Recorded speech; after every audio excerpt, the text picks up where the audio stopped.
sino es porque también hay otras actividades por hacer, ¿verdad? Y les presento a Ricardo Martínez, que ya por supuesto lo han conocido. Él se desempeña como historiador y sinólogo en la Universidad de Costa Rica.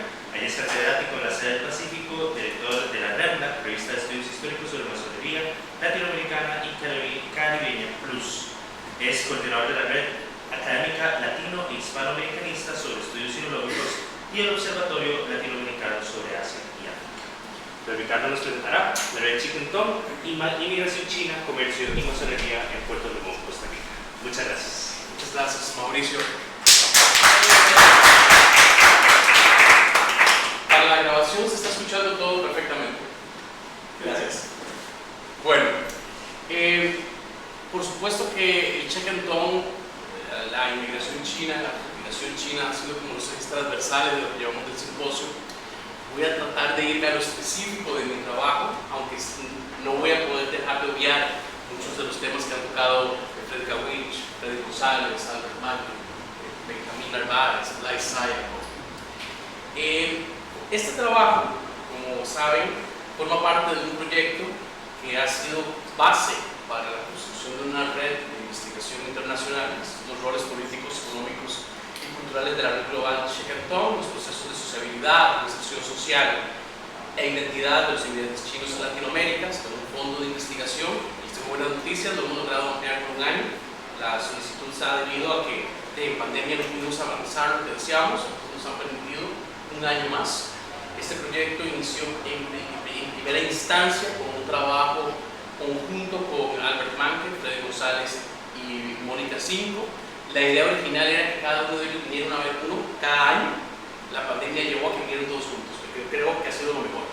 Qué dicha, una cosa buena de la pandemia, todos juntos en este proyecto. Se han sumado otros durante este proceso, además Frederica Winch o Arturo Gutiérrez, también lo ha hecho Greta Alvarado de la Universidad Autónoma de San Luis, también lo ha hecho Janet Jiménez del Instituto Mora, Mitzi Espinosa de la Universidad de La Habana. Y bueno, esto es muy interesante porque Chicken Tom es un tema invisibilizado en los estudios académicos.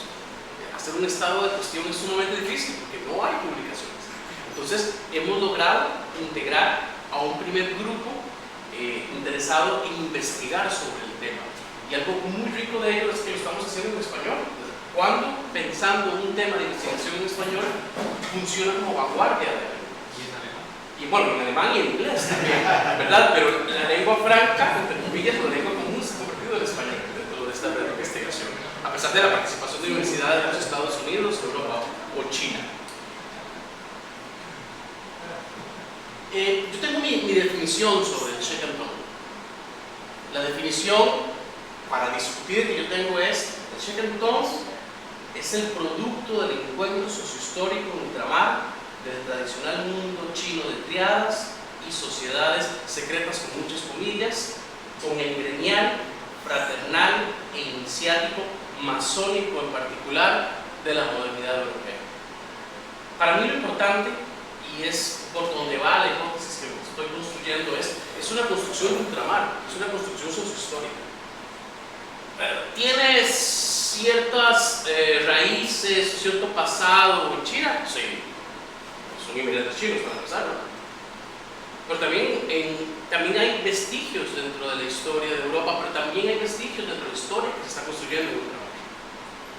Eso para mí es clave, y eso va en línea con la propuesta o el planteamiento simbiótico que nos proponía, orgánico que nos proponía Frederica Winch. Entonces, ¿cómo se come esto del Chicken Tom? Se come en ultramar y se comprende según su época. Es un constructo sociohistórico, es una manufacturación, creo, considero. Bueno, hemos visto los caracteres, su pronunciación en Rigontan. Ese contexto de manufacturación tiene variables, no voy a profundizar mucho en ellas. Quiero que lo hagamos más en las particularidades del Chicken Tom. Una de ellas es la expansión ultramarina del imperialismo británico. Cuando el imperialismo europeo, principalmente luego de la primera guerra del opio, llega a China y empieza a encontrar esta dinámica de sociabilidad, de sociedades iniciáticas, simbólicas en China, todos dijeron, wow, encontramos a los masones chinos. Aquí está el origen de la masonería. Para los masones europeos, de diferentes orígenes, al llegar a China, no había ninguna duda que habían encontrado el origen de la masonería. Así lo escriben en sus actas, así lo escriben en sus libros, y bueno, no tenía nada que ver con masonería, con lo que encontraron en China. Pero visualmente, el lenguaje corporal, simbólico, de infraestructura, para ellos era masonería. Ahora, eso crea una conexión que en ultramar manufactura, considero yo, el Chequentón, la diáspora china y el advenimiento de la modernidad en China. Sin duda alguna, la manera en que se inserta y se construye la modernidad en diferentes países lleva a especificidades, tropicalizaciones de todas esas ideas que vienen en el paquete de la modernidad, entendido como un conjunto de procesos intraeuropeos, sin duda alguna.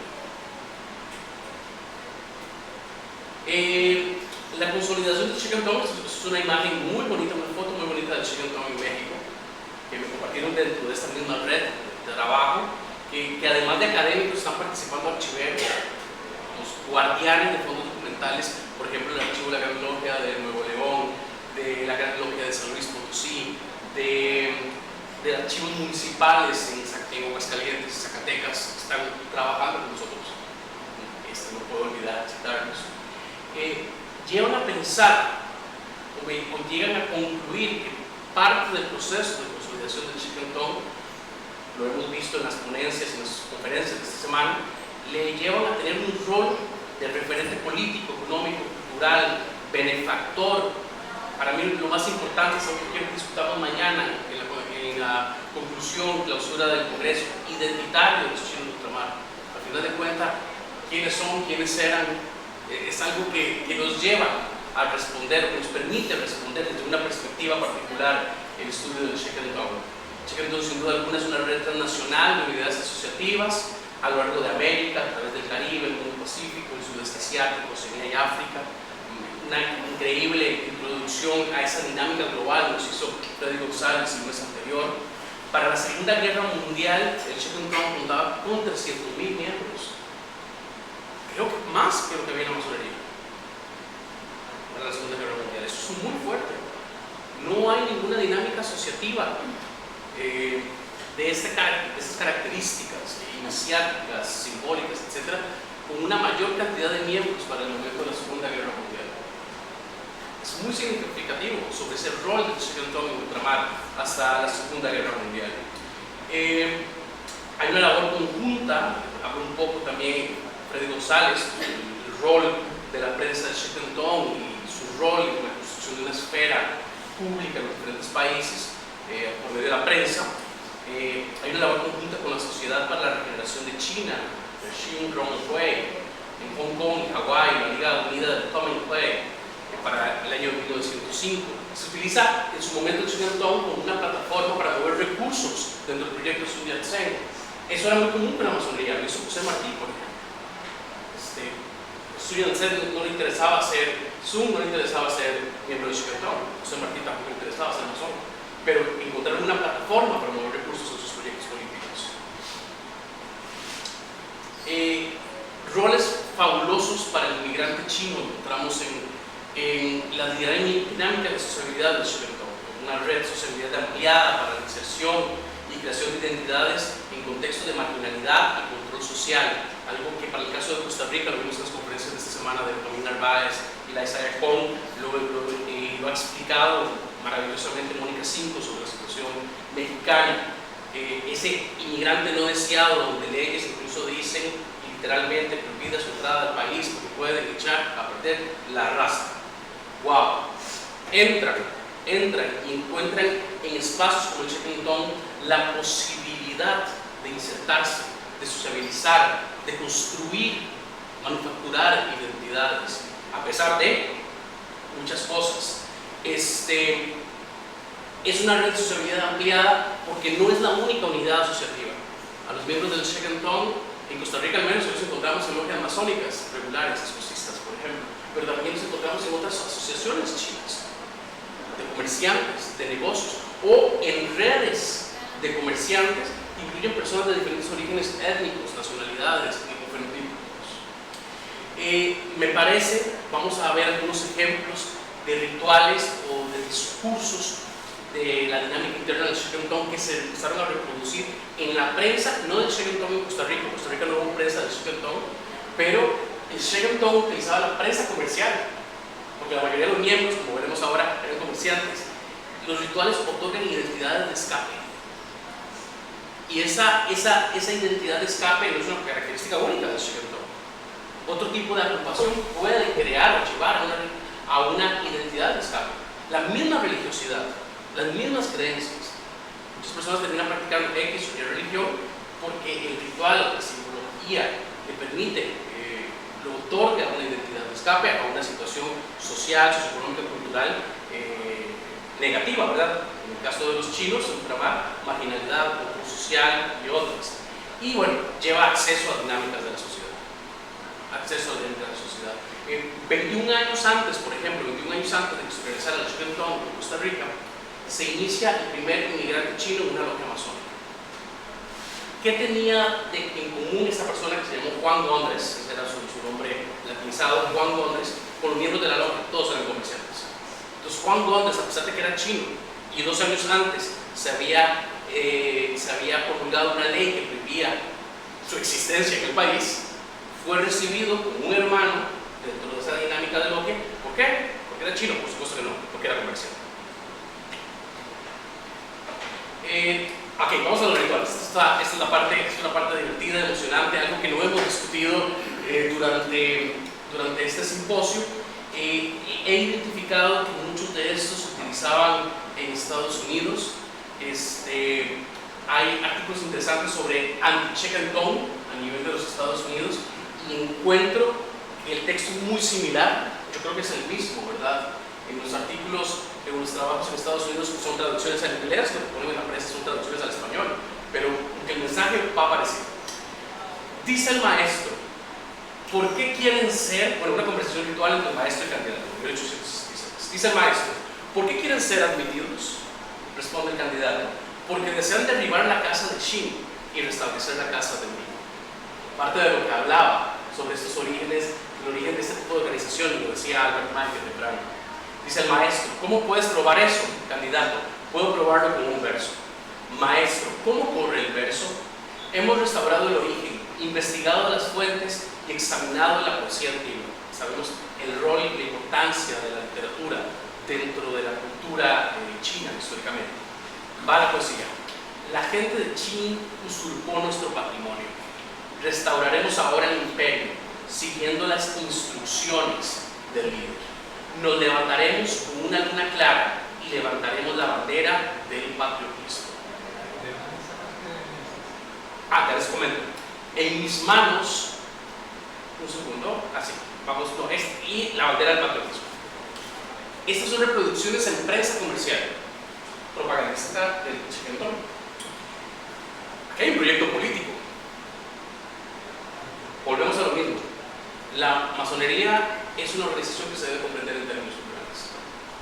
Hay cierta masonería con ciertas constituciones que dicen prohibido meterse en política, pero la masonería de Washington, la de Napoleón, los rituales patrióticos y pro independencia de las masonerías de mediados del siglo XIX en Cuba, Shakedown, esto es político. Queremos que se restaure la dinastía Ming, y esto va muy en línea con esa tradición de triadas que hablábamos temprano en Chile. Las fuentes siguen siendo las mismas, producciones de prensa. Bueno, esta foto es de Baja California, ¿verdad? Sí. En mis manos, eso es una cuestión, antes de seguir con el verso. No he logrado encontrar fuentes fotográficas. Sí tengo algunas fotos de miembros del Shakedown, pero en su dinámica de Shakedown todavía no. Dice este verso: en mis manos sostengo el bastón rojo. De camino a la logia no tengo miedo. Me preguntas, hermano, ¿a dónde voy? Llegas temprano, pero yo caminaba lento. Otro de los versos que se utilizan dentro del ritual, o se utilizaban, mejor dicho, las velas rojas están encendidas y brillan intensamente. Millones de héroes Hong están a cada lado. Esta noche estamos reunidos en el melocotero para prometer fraternidad. Es interesante encontrar estos textos en español, porque yo no creo que el Chequentón de Costa Rica se reuniera a hacer sus trabajos en español. Yo creo que lo hacían en cantonés. Y si no lo hacían en cantonés, lo llegaron a hacer en inglés. Y ya les voy a contar por qué. Tiene que ver con una particularidad de Puerto Limón. Otro verso que me encantó, y ya este es el último. Los árboles viejos brillan gloriosamente como un par de laureles. Las lámparas de plata brillan intensamente como los 7 planetas. Se colocan banderas, parasoles, escudos y lanzas en los bucheles. Melocotones, ciruelas, abetos y cedros adornan el pabellón de flores. Y por todos los lados se colocan innumerables soldados. Los vemos para un desfile público que se iba a tener. Esto, si mal no recuerdo, esta es una fotografía de Canadá. Ahora, estamos encontrando, me devuelvo, un comportamiento del Chequentón realmente como una logia masónica, pero estamos clarísimos que el Chequentón, dependiendo de su momento histórico, tiene funcionamientos distintos, no necesariamente masónicos, gremiales, benefactores, etc. Ayuda al paisano, etc.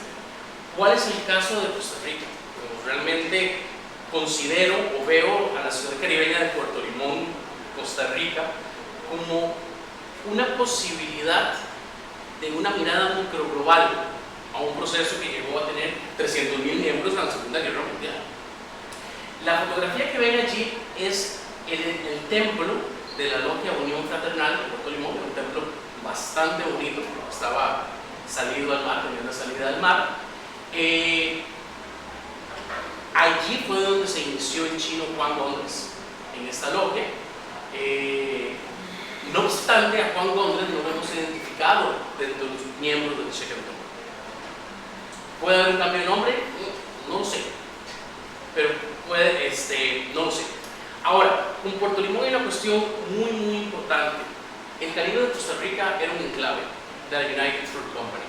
Eso le daba una dinámica no solamente de espacio portuario, como la que tenía Punta Arenas, pero totalmente distinta, porque ahí el Estado de Nación no funcionaba. Era otra lógica completamente. El Caribe de Costa Rica era más parte del mundo criollo caribe que de otra cosa. Y por eso los problemas que se tienen de identidad, nacionalidad, control social hasta el día de hoy. Era un mundo donde las fronteras nacionales no existían. Estudiar el Caribe y ponerlo en apelativo de Costa Rica, de Guatemala o de Panamá es un error enorme. Los apelativos nacionales no funcionan en el estudio del Caribe, porque es un espacio, un movimiento de itinerarios, de ideas, de personas, donde vamos a encontrar dentro de todos esos movimientos una lógica muy interesante de sociabilidades iniciáticas y simbólicas.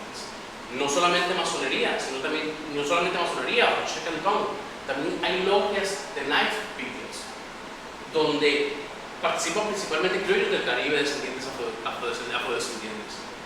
Logias de mecánicos, donde en primera instancia están participando afrodescendientes, pero empiezan a participar chinos también. Masonería con una lógica de supremacía blanca europea, por supuesto que también la hay. Logias de Odd Fellows. En ese movimiento de redes y de grupos asociativos se inserta perfectamente la construcción o la creación o la organización del Chequentón.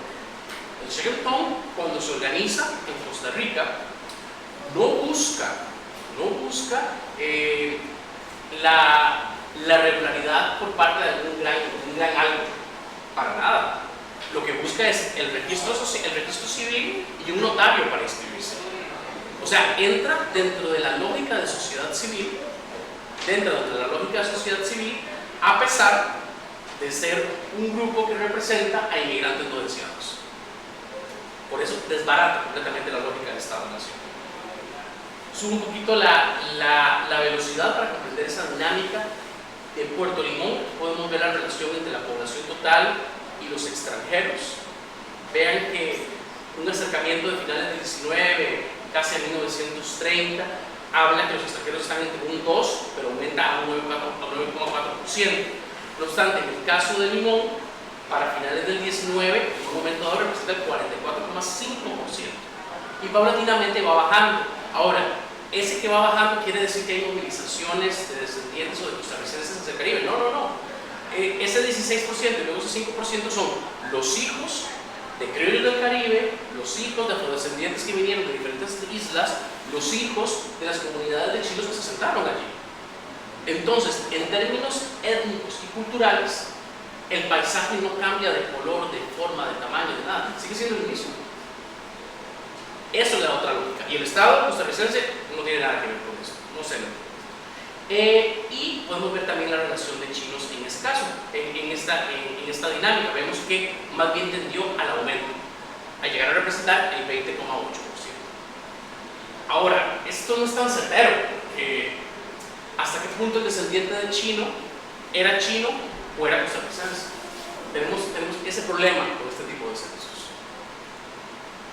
Ahora quería mostrarles la relación entre el total de comerciantes extranjeros e inmigrantes chinos en el país. Vemos que hay una importancia en la cuantitativa en lo que es el número de comerciantes en Limón con relación a Costa Rica. Eso tiene que ver con su dinámica de enclave, además de que Limón era la puerta al comercio, era por medio de Limón que Costa Rica exportaba el café hacia Europa, luego el banano en su momento, etc. Luego, si vemos la relación entre el total de comerciantes extranjeros, está rondando el 50%. Vean que para 1907 es 42,7%, pero para el 15 aumenta un 60%. Si pensamos en Limón, primero un 31%, pero llega luego un 89%, o sea, 89% sus comerciantes extranjeros. Y si pensamos en comerciantes chinos, vean la importancia a nivel país, 22 y 16%.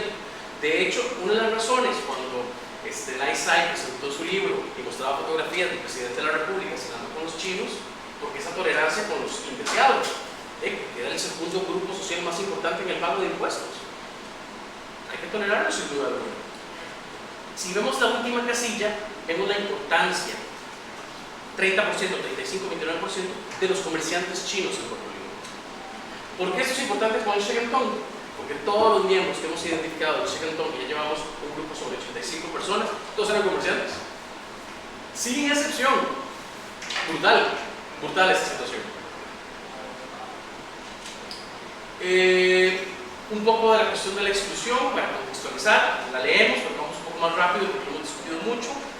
Decía el gobernador de la ciudad portuaria de Caribe Limón, 1896, un año antes de la ley más fuerte contra los chinos en Costa Rica, existe hoy, 1896, aquí un considerable número de individuos de esa raza asquerosa e inmoral que nada produce, ocasionando sí el daño de dedicarse a adquirir dinero para sacarlo fuera de nuestro suelo, con notable perjuicio de la gente honrada y laboriosa. Algunas de las imágenes que se reproducían en la prensa nacional, muchas muy similares a las que se reproducían en México y otros países. Hay una clásica que se rescató el año pasado sobre Tang Wei Shun, la cuestión de la relación con ratas, de la noción de asco, etc. Cuando injustamente y sin pruebas fue acusado el año pasado un comerciante de vender carne de perro o algo por el estilo, se comprobó que no. Entonces, en ese contexto, uno de los derechos de sociedad civil que logra desarrollar los chinos en el país es la de la libre asociacionismo, el derecho a la asociacionismo, a asociarse. Y eso a mí me parece increíble, junto con lo del derecho de expresión y uso de la prensa. Por ejemplo, repito, el grupo de los indeseados. Aquí vemos algunas fotografías del registro de chinos de lo que fuera la primera organización, la primera sociedad o asociación de chinos en el país, que fue el Círculo de Comerciantes del Imperio Celeste, constituida en la ciudad portuaria de Punta Arenas, en el Pacífico. Este libro de actas, que adrede con estas fotos porque se pueden ver que se asocian niños, se asocian mujeres, es una cosa exclusiva de hombres. Gran mayoría son comerciantes, pero participan mujeres y hombres. De hecho, todos estamos participando presencialmente del simposio. Apenas termine mi conferencia, iremos a ver estos archivos. Llama mucho la atención. Esta fue la primera organización, Círculo de Comerciantes del Imperio Celeste, en 1909, antes de la Revolución de 1911, en el Pacífico. La segunda organización de migrantes chinos que se organiza va a ser el Shekentong, pero en el Atlántico, en el Caribe. Publicaron el Diario del Comercio. El Diario del Comercio es una de las principales fuentes sobre sobre miembros y actividades del Chequentón el 5 de septiembre de 1920. O sea, hasta 1920, 11 años después, organiza la segunda asociación de chinos del país. Tenemos el honor de invitar a usted a la inauguración de nuestro club Chequentón Masónico, que tendrá lugar el domingo 5 de septiembre a las 7 de la noche en el local situado en los altos de la casa del comerciante Meng Ford. Una cosa interesante, esto es una introducción, no nos da tiempo de más, pero después tendremos otros congresos y otras actividades. Dicen los chismes que el siguiente simposio va a ser en San Luis Potosí.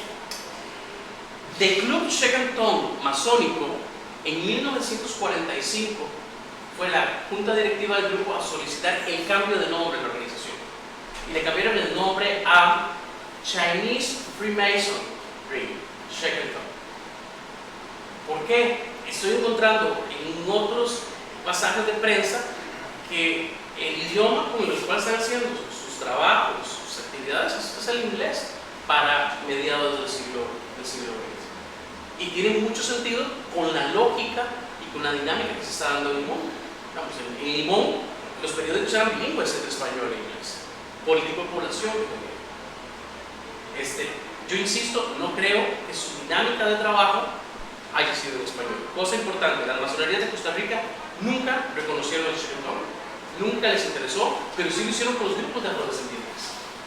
En una discusión que tuvimos en el Museo de Arte Costarricense bastante interesante hace unas semanas, miembros de la masonería, cuando se hacía un análisis sobre las dinámicas de exclusión que se tienen con la mujer, personas de diferentes características fenotípicas o culturales, decía, pero no, aquí habían logias de afrodescendientes, en otras palabras. No eran reconocidas tampoco, pero se refería a los mecánicos, a los fellows y tal vez a los knights. Pero en ese discurso, que es lo que encontramos en el discurso oficial de la Gran Logia de Costa Rica y las diferentes logias, está completamente invisibilizado el Chequentón. No tienen ni idea. Y si la tuvieron, no les interesó. Distinto a lo que sucede en México. 7 días después de esta convocatoria, habemos Chequentón. 12 de septiembre de 1920, igual en el Diario del Comercio, publican: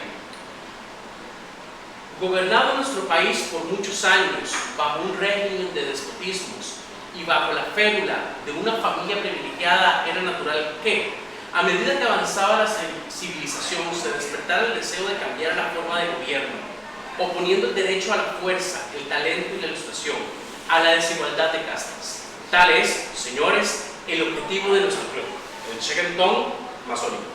Mantener siempre las ideas regeneradoras, cultivar la paz y la fraternidad, y mantener flameando siempre nuestro pabellón, emblema de los principios de santa libertad.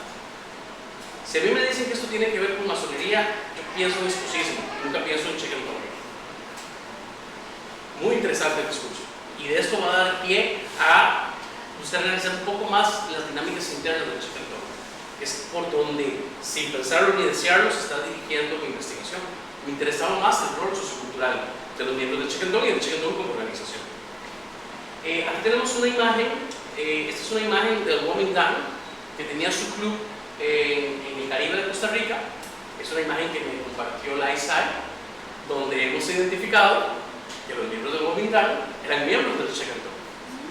Entonces, bueno, seguimos muy políticos, señores masones chinos de la primera mitad del siglo XX de Costa Rica. Algunas conclusiones. Gran Bretaña industrial y su estructura global de relaciones transoceánicas centradas en el mercado son claves para el desarrollo de estas dinámicas. Acuérdense, todos son comerciantes, metidos en esta dinámica, impuesta, pero metidos en esta dinámica. Y gracias a ella, insertos en una sociedad que no nos deseaba, que no nos quería. 2. Es clave y fundamental el espacio portuario. El espacio portuario, la ciudad portuaria, funciona como un nodo relacional clave del tipo de orden global que se está desarrollando en el mundo. Y se escapa, repito, de la lógica de los estados de Chile, en todo sentido. 3. Podemos ver a inmigrantes no deseados participando de las diferentes esferas de la modernidad gracias a su participación en un grupo como el Chequentón, sea la cultural, la económica y la política. Obviamente la condición de enclave transnacional con el establecimiento de la United Fruit Company da otra lógica y permite cosas que en otros lugares del país no permitirían. No hay Chequentón en San José, no hay Shackleton en Cañas, no hay Shackleton en Punta Arenas, donde había comunidades importantes de chinos descendientes. ¿Por qué Limón? Porque más allá del espacio portuario, la lógica de un enclave internacional lo permitió. Inserta además en ese mundo caribe de movimientos constantes. Es clave también la Chinese Trading Company Limited, que es una red socioeconómica transnacional donde solo participan comerciantes chinos y se mueve por todo el Caribe. Y nos estamos dando cuenta que los negocios que tienen con la red cuando llega a Panamá, en Panamá, estas personas son miembros del Shackleton o son miembros de la masonería regular.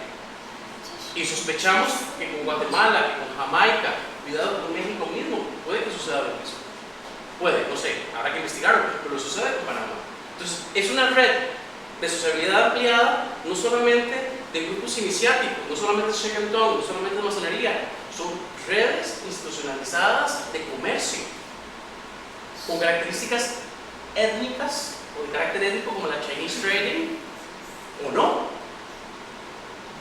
Dentro de esta misma red nos damos cuenta que participan así los libaneses en su momento, por ejemplo, pero es la Chinese Trading. Puerto Limón, sin duda alguna, funciona como una ventana, laboratorio de microhistoria global, un microcosmos, una sociedad plural de redes transnacionales y un nodo cosmopolita de comercio global. Sin duda, bueno, digo sin duda, creo que vamos hacia allí. La red Shackleton es un agente cultural y global de cambio social. Esta foto es de los 30.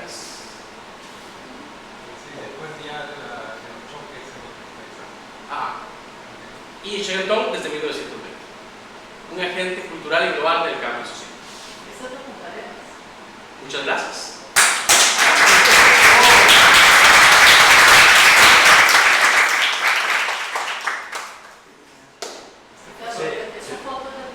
Es de Punta Arenas, no era de Limón.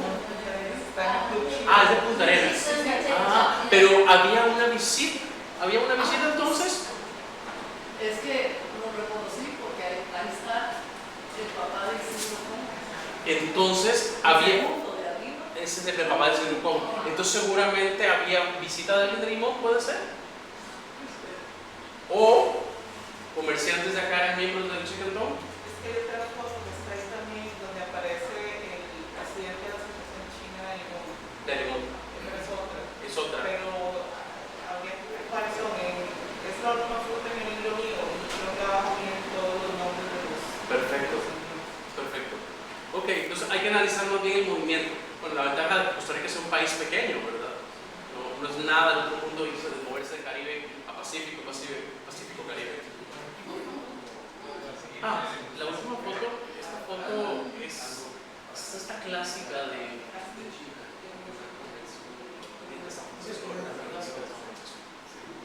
Ricardo, ¿te parece que no es un momento hay que pensar algo para.? Porque creo que muchos tienen muchas preguntas. ¿Qué hora es? Son las 5:14. ¿Cuánto tenemos, doña Susan? Yo le dije que llegamos a las 5:30. Bueno, a ver cómo nos vamos, unos 10 minutos. Entonces, perfecto. Bueno, primero que nada, felicidades. Gracias. Realmente ya había leído tu trabajo, una gran parte, el libro que hiciste y pues bueno. Oye, ¿tú crees que lo que te está llevando tu investigación, que hay una relación entre Shackleton y una actividad económica, vinculativa, comercial, de esos grupos, parecía que es una comunidad que pese a sus aristas se está integrando como otros grupos lo estarían haciendo, tal vez libaneses en nuestro país, que aunque tendrían algunas dificultades, no tendrían la de los chinos. Aquí sería importante el contexto sociopolítico de la propia Costa Rica, digo, con una gran diferencia de lo que estaba pasando en México. No, sin duda alguna, digamos, las campañas o el antichinismo no llegó a los niveles de violencia que llegó en México, ¿verdad? También porque las comunidades más fuertes, creo yo, se asentaron en la periferia del país, en espacios portuarios con otras dinámicas. cuando nos damos cuenta, para Hacienda son comunidades muy importantes porque un porcentaje alto se dedica exactamente al comercio, pago de impuestos. La construcción del Estado-Nación aquí ha sido muy vallecentrista y ha tenido una dinámica muy vallecentrista que se nota en el 2022 todavía. Y yo creo que eso dio facilidad al desarrollo de dinámicas distintas. Y creo que en el caso del Caribe es más complejo aún porque está inserto en otro tipo de mundo, otro tipo de dinámica. No solamente porque el espacio portuario en clave internacional, sino que está inserto en las dinámicas del Caribe. Que hay un movimiento constante, ahí no existen fronteras, en un sentido estricto, para el movimiento de personas, ¿verdad? Además, ese movimiento de personas permite la llegada de, para la redundancia, bienes, itinerarios, ideas, personas de donde menos uno se imagina y que no podemos identificar porque llegaban tal vez con un pasaporte británico. Entonces, por ejemplo, ahora sabemos, gracias a trabajos de biólogos o de cientistas sociales, que había una inmigración desde la India sumamente fuerte en Costa Rica y que tenemos dentro de la población sangre proveniente de la India, pero entraron con pasaportes británicos, se cambiaron el nombre, tomaron las costumbres del país, etc. Entonces, esas dinámicas creo yo que permitieron la diversidad en el desarrollo de diferentes agrupaciones. Gracias. Una pregunta sobre los miembros. ¿Juan José León Gui era miembro? ¿Quién, perdón? Juan José León Gui, que era un comerciante muy grande de limón, y no sé si era miembro o no. ¿Sabes? Tendría que revisar la base de datos y ahora la hacemos. Okay, Es bastante grande. Sería ahí. Podemos ver casos particulares. Cuando él murió como el año 30, estaba en los periódicos y todo, limón, y como pilar de la comunidad y mucho, bueno, dijeron muchas buenas cosas sobre él. Entonces, claro, y se integró más también en la comunidad. Entonces, no sé si sí, líder de la comunidad, entonces nada más. De apellido Lee. León Y con Y. Sí. No, los que tenemos de León son los hermanos León Hong. Manuel y Camilo León Hong. Son los únicos miembros de apellido León que tenemos identificados. ¿Tienes las conexiones de Puerto Limón con qué logias eran? O sea, ¿hay cartas o otro tipo de conexiones con qué logias? ¿En qué partes de las Américas? Como correspondencia. No hemos identificado correspondencia de logia. Claro, solamente hubo una logia chicantón. Había logias de masonería escocista, York, y lo que hemos encontrado es a la misma persona participando tal vez de uno o dos espacios, pero todavía correspondencia no. Estamos en estos momentos en un trabajo de archivo donde sí hemos identificado correspondencia particular del miembro del chicantón, pero no sobre temas del chicantón.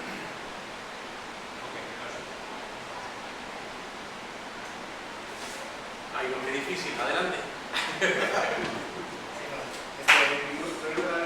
Felicidades sobre todo este trabajo con el más adelante. Te quería preguntar sobre los reportes de periódico que anunciaban que publicaban estos versos. Los anteriores. Sí, o sea, tenía la curiosidad de dónde vienen, o si, y tal vez el contexto de estas notas, si no se anunciaban en el Chicutón, o se anunciaban Homeland, en el resto del mundo, o sea, ¿de dónde vienen? Digamos, lo que uno encuentra en la prensa de Limón es principalmente propaganda del chicutón. Entonces, son anunciando reuniones, anunciando alguna actividad cultural que va a tener.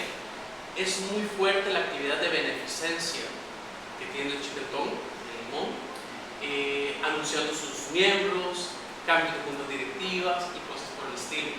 Y a veces vienen acompañados de versos como estos.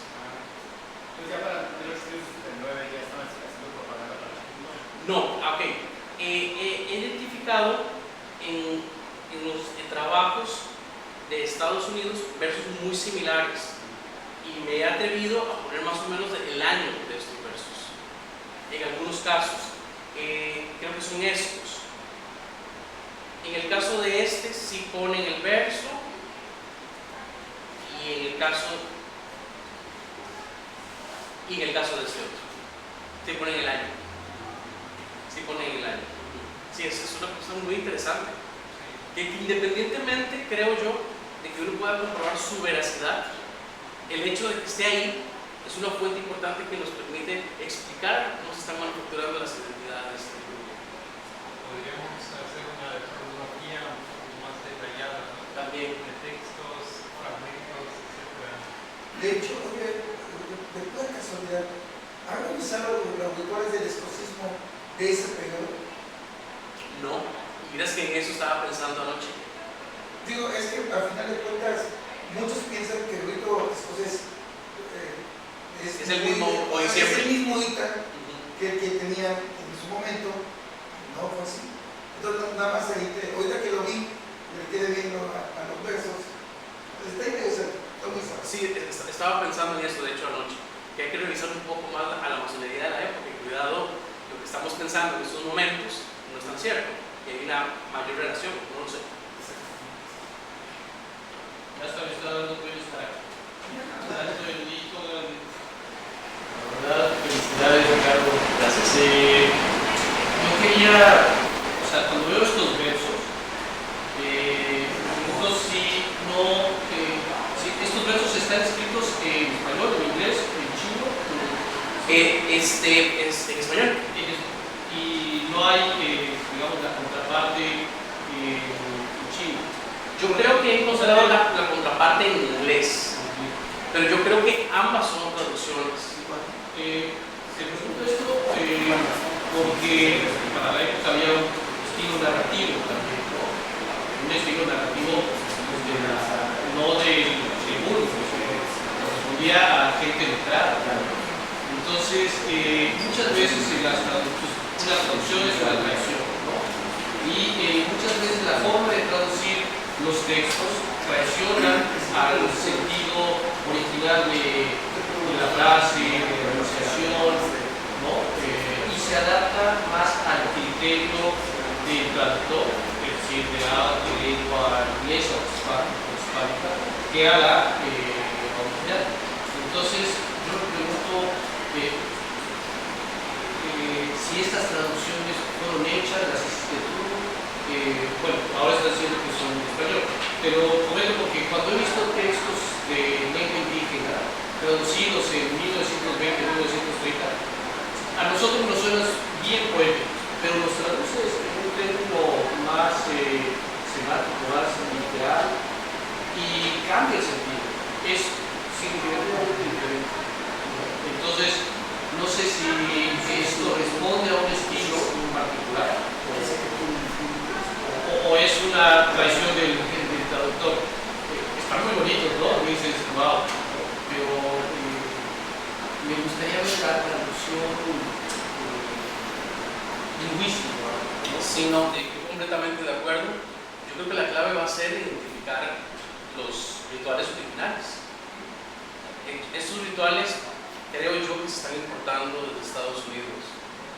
Bueno, pues, no sé, pero quizás partes se puedan encontrar pues, en esas fuentes, lo que tú estás trabajando, por ejemplo, o el Hanchutan de 1886, muy temprano, pero que está digitalizado, ¿no? Porque habría que identificar los versos ahí. No sé, porque también hay muchos rituales, etcétera, y claro, seguro que debe haber versos, ¿no? No sé si ¿tú leíste ese libro? Leo partes. Sí, igual complementa uno el mensajero de Cuba y otro de Australia. ¿Y lleva versos o...? De estos diálogos no, pero por ejemplo ese que acabas de dar, es muy similar a un texto de William Stanton hablando de Malasia. ¿En serio? Sí. ¿Ves? Es que yo creo que es completamente importado y traducido.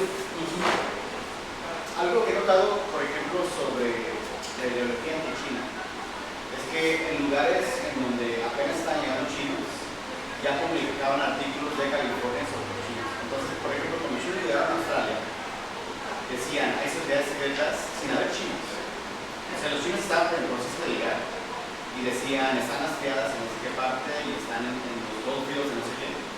Y estaban tomando las ideas directamente de California. Y las ideas se transmiten con una velocidad horrorosa, que esta cuestión global y las ideas sobre las tierras están en muy interesante. Por eso este texto en particular me llamó la atención porque lo reconozco. Y los demás pues sí son muy similares y a pesar de que no están necesariamente los textos de América, los elementos son iguales, ¿no?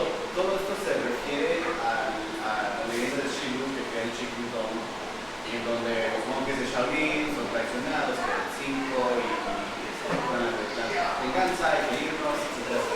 Sí, por eso me llamó un poco la atención. Sí, qué gran trabajo. Felicidades. Gracias.